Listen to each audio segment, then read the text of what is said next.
அண்ணே சீக்கிரம் வாங்கண்ணே, டைம் ஆகுது. இருடா இருடா இருடா இருடா சீக்கிரம் வரேன்டா, போலாம்டா. அண்ணா எங்கண்ணே நம்ம ஆடி பிஎம்டபிள்யூலாம் நம்ம எதுல போறோம்? எதுக்கு அண்ணே கேரளா கூட்டு போறீங்க, இது சும்மா அப்படியே நடப்பயணமா போறது? கேரளாவுக்கு தானே, வண்டி தானே, பிஎம்டபிள்யூ தானே, அதோட பெரிய வண்டியில உன்னை கூட்டு போறேன். பெரிய வண்டி அப்ப மாசா இருக்கும்ல? மாசா இருக்கும், நீ எக்ஸ்பெக்ட் பண்ணாத லெவல்ல இருக்கும். போலாமா? என்னண்ணே ஏதோ பெரிய வண்டி நீங்க அதனால ரோட்ல நிக்க வச்சிட்டீங்களே? ஆமா, அந்த ரோட்ல நிக்க முடியாதுல்ல பெரிய வண்டி, அதனால இந்த இடத்துல நிக்க வைக்கிறோம். எதுக்கு போறோம்?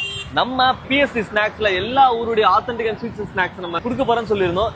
ஒவ்வொரு ஊருடைய ஆத்தென்டிக் ஸ்வீட்ஸ் தேடி ஒவ்வொரு ஊருக்கு நம்ம டிராவல் பண்ண போறோம். ஏதாவது அந்த டிராவலுக்கான ஒரு நம்ம பஸ் வந்துருச்சு, அதை போயிட்டே இருக்கு பாருங்க. நிறுத்தினா வாங்க வாங்க வாங்க டேஸ்ட் பண்ணுவோம்.